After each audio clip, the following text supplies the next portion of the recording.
The cameras loved them. America worshipped them. But while Hollywood paid them fortunes, some stars chose rags over riches. They wore torn clothes. They ate cheap meals. Neighbors thought they were broke. But the truth was darker and more beautiful. These actors were secretly giving away millions. They died alone.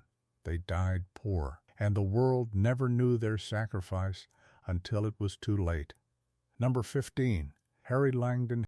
Harry Langdon made audiences laugh in the 1920s. He earned $3 million during his peak years. That's over $50 million today. But Harry lived in a tiny apartment in Los Angeles. His furniture was old. His clothes had holes. Studio workers whispered that he lost everything. They were wrong. Every month, Harry sent money to orphanages across California. He paid for beds. He paid for food. He paid for school books. When he died in 1944, his bank account had $17. The orphanages had received over $2 million. His funeral had 6 people. Number 14. Mae Marsh. Mae Marsh starred in The Birth of a Nation. She was one of D.W. Griffith's favorite actresses. She earned $40,000 per film in 1916. She rented a small house in Hermosa Beach. Her neighbors saw her mending clothes on the porch. They thought she was struggling. The truth came out after her death in 1968. Mae had been funding a secret program. She paid hospital bills for sick children. She sent checks to struggling families every Christmas. Her lawyer found records of over $4 million in donations. Mae died in a nursing home. She shared a room with 3 other women. Number 13. Francis X. Bushman. Francis X. Bushman was Hollywood's first heartthrob. Women fainted at his premieres in the 1910s. He earned $10,000 per week. He owned cars and homes. Then something changed. In the 1930s, Francis sold everything. He moved into a boarding house. He ate at soup kitchens. People thought he went bankrupt. But Francis was feeding entire neighborhoods during the Great Depression. He opened free food centers in Chicago and New York. He used his own money, every penny. When he died in 1966, his estate was worth $800.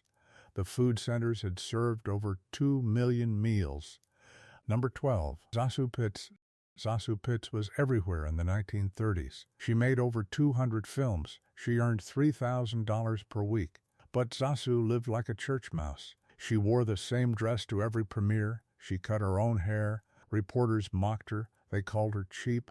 They called her pathetic. After she died in 1963, the truth emerged. Zosu had been paying rent for elderly women, widows who lost their husbands, actresses who aged out of Hollywood. She covered their groceries. She covered their medicine. Over 3 decades, Zosu gave away $6 million. She died in a 1-bedroom apartment. Number 10. Alice Terry. Alice Terry was a silent film goddess. She starred in The 4 Horsemen of the Apocalypse. She made millions in the 1920s. But Alice and her husband lived in a tiny cottage. No servants, no fancy cars. Hollywood thought they were failures. They weren't. Alice was rebuilding war-torn Europe. She sent money to orphanages in France and Belgium, children who lost parents in World War I. She paid for reconstruction. She paid for food shipments. When she died in 1987, her estate was worth $3,000. European records showed she donated $12 million over her lifetime. Number 9. Tom Tyler. Tom Tyler was a cowboy star. He played the Phantom in serials. He played Karis the Mummy. He made good money in the 1930s and 1940s. But Tom lived in a trailer park. He wore cowboy boots with holes. He never owned a home. Fellow actors thought he drank his money away. He didn't drink. Tom was funding medical research. He suffered from rheumatoid arthritis. The pain was unbearable. But instead of spending on himself, he donated to arthritis foundations. He wanted a cure for others. When he died in 1954, he was living in a friend's garage. His donations totaled over $1 million. Number 8. Mary Nolan. Mary Nolan was a Ziegfeld girl turned actress. She made 20 films. She earned thousands per week. But Mary lived in poverty by choice. She gave money to abused women, women escaping violent men. She rented apartments for them. She paid for their train tickets out of town. She bought them new identities. This was the 1920s.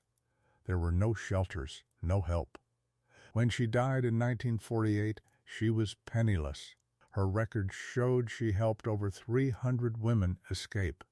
She died alone in a charity hospital. Number 7. George O'Brien. George O'Brien was a leading man. He starred in Sunrise and dozens of westerns. He earned millions over 3 decades. But George lived in a basement apartment. He drove a car from 1931 for over 20 years. His clothes were ancient. People thought he was mentally ill. George was building schools in Native American communities. He grew up respecting indigenous cultures. He saw the poverty on reservations. He paid for buildings. He paid for teachers. He paid for books. When he died in 1985, he left behind $4,000. The schools he built educated over 10,000 children. Number 6. Bessie Love. Bessie Love danced her way to stardom. She was nominated for an Oscar in 1929. She earned thousands per week. But Bessie lived in a boarding house. She cooked on a hot plate. Hollywood forgot about her. Bessie was funding animal shelters. She rescued dogs and cats from the streets of Los Angeles. She paid for their food and medical care. For over 40 years, she spent every dollar on animals. When she died in 1986, her estate was worth $200. The shelters she funded saved over 50,000 animals. Number 5. John Bowers. John Bowers was a silent film star. He made over 90 films. He earned a fortune in the 1910s and 1920s. But John lived in a rented room. He had no furniture except a bed. People thought he was depressed. He was. But he was also giving everything away. John funded tuberculosis sanatoriums. His sister died of TB. He couldn't save her. So he saved others. He paid for patients to get treatment. He paid for their families to visit. When he walked into the ocean in 1936, his tragic end was ruled intentional. His donations totaled $3 million. Number 4. Betty Compson. Betty Compson was a major star. She earned $10,000 per week in the 1920s. She was nominated for an Oscar. But Betty lived in a tiny apartment in Glendale. She shopped at discount stores. She never went to parties. People thought she was bitter. She wasn't. Betty was funding music programs in public schools, poor neighborhoods, schools that cut music classes. Betty paid for instruments. She paid for teachers. She believed music saved lives. When she died in 1974, her bank account had $900. Her music program served over 20,000 students. Number 3. Johnny Mack Brown. Johnny Mack Brown was a football star turned cowboy actor. He made over 100 westerns. He earned millions. But Johnny lived in a small house in Glendale. He wore the same suit for 10 years. He never ate at restaurants. Hollywood thought he was a miser. Johnny was feeding people. During the Depression, he opened free kitchens. During World War II, he sent care packages to soldiers. He used every dollar he made. When he died in 1974, his estate was worth $6,000. His charity work fed over 1 million people. Number 2. Creighton Hale. Creighton Hale appeared in over 100 films. He worked from the 1910s to the 1960s. He made steady money for decades. But Creighton lived in a rented room. He had no car. He took the bus everywhere. Creighton was funding libraries, public libraries in poor neighborhoods. He bought books. He paid for shelves. He paid for librarians. He believed reading changed lives. When he died in 1965, he left behind $1,200. The libraries he funded still exist. They've served millions. Number 1. Clara Kimball Young. Clara Kimball Young was the highest paid actress in 1916. She earned $1 million that year alone. She was more famous than Mary Pickford. Bad marriages, bad investments. By the 1930s, she was living in poverty.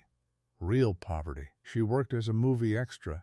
She helped other struggling actresses, women her age, women Hollywood threw away. She shared her tiny paychecks. She shared her food. When she died in 1960, she was living in the motion picture home. Hollywood built an empire on their faces. The studios paid them, then forgot them. These 15 actors chose love over luxury. They chose giving over taking. The system wanted them to buy mansions and cars, to play the game. They refused. They gave in secret. They died in silence. And Hollywood never told their stories until now. If this truth matters to you, subscribe. We're digging up what the Golden Age buried. The real heroes wore rags.